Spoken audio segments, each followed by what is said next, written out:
This is In the News in VOA Special English. On July 1st, America's oldest university will get its 28th president, but most notably, its first female president. Historian Drew Gilpin Faust was named this week to lead Harvard University in Cambridge, Massachusetts. Harvard is 371 years old. Professor Faust has written several books on her specialty, the history of the American South and the Civil War. She is 59 and attended Bryn Mawr College and the University of Pennsylvania.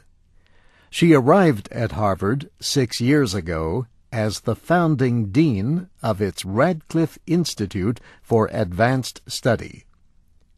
She will replace Lawrence Summers, who resigned last June after 5 years as president. His aggressive leadership style was unpopular with professors. He was widely denounced for comments he made in a speech in 2005.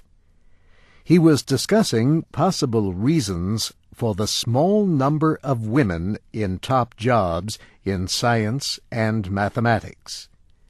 He suggested that one area that should be considered was the possibility of biological differences between men and women. He later apologized for his comments. He also asked Professor Faust to help lead committees that were set up to increase the number of female science professors at Harvard. She will be the first president of Harvard since 1672 who did not earn a degree there. Professor Faust was born Catherine Drew Gilpin.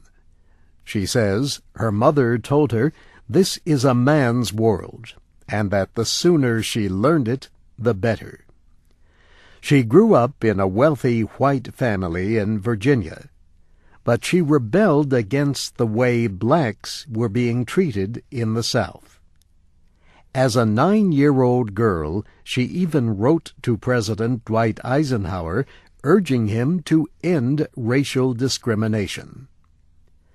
With Professor Faust, women now head 4 of the 8 highly competitive private universities in the Northeast, known as the Ivy League.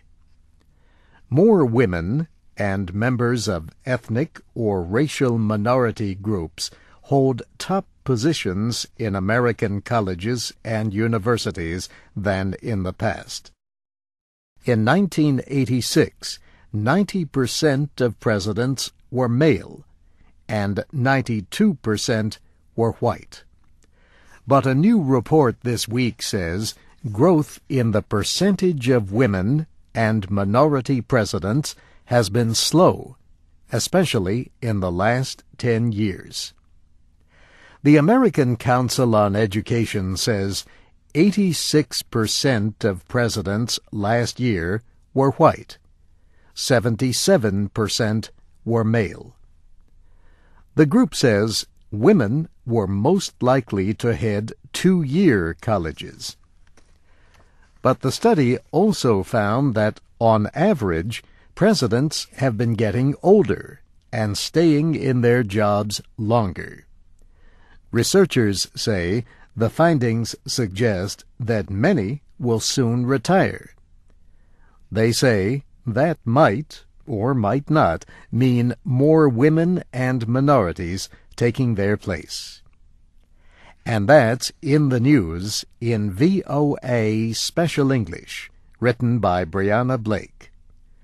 To learn more about American higher education, go to voaspecialenglish.com. I'm Steve Ember.